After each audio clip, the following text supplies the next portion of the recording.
একটি বিশেষ প্রাণী দেখতে জাতীয় চিড়িয়াখানায় ভিড় করছে অনেকে। ঈদের দিন সকাল থেকেই পরিবার পরিজন নিয়ে চিড়িয়াখানা যায় অসংখ্য মানুষ।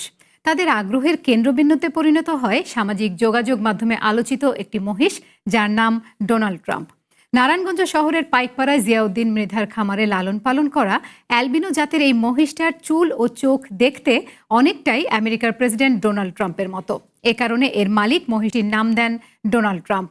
এরপর মহিষটি দেখতে দলে দলে মানুষ ছুটে যায় জিয়াউদ্দিনের খামারে। একজন ক্রেতা মহিষটি কিনে নিলেও তার টাকা ফেরত দেওয়া হয় এবং সরকার এটা কিনে নেয়। মাথায় ঢেউ খেলানো গোলাপি রঙের চুলের মহিষটি নিয়ে দেশ বিদেশের গণমাধ্যমে সংবাদ প্রচারের পর বিরল প্রজাতির এই মহিষটিকে জাতীয় চিড়িয়াখানায় রাখার সিদ্ধান্ত নেয় সরকার। খবরে বলা হচ্ছে 4 বছর বয়সী এই মহিষটির ওজন 680 কেজি।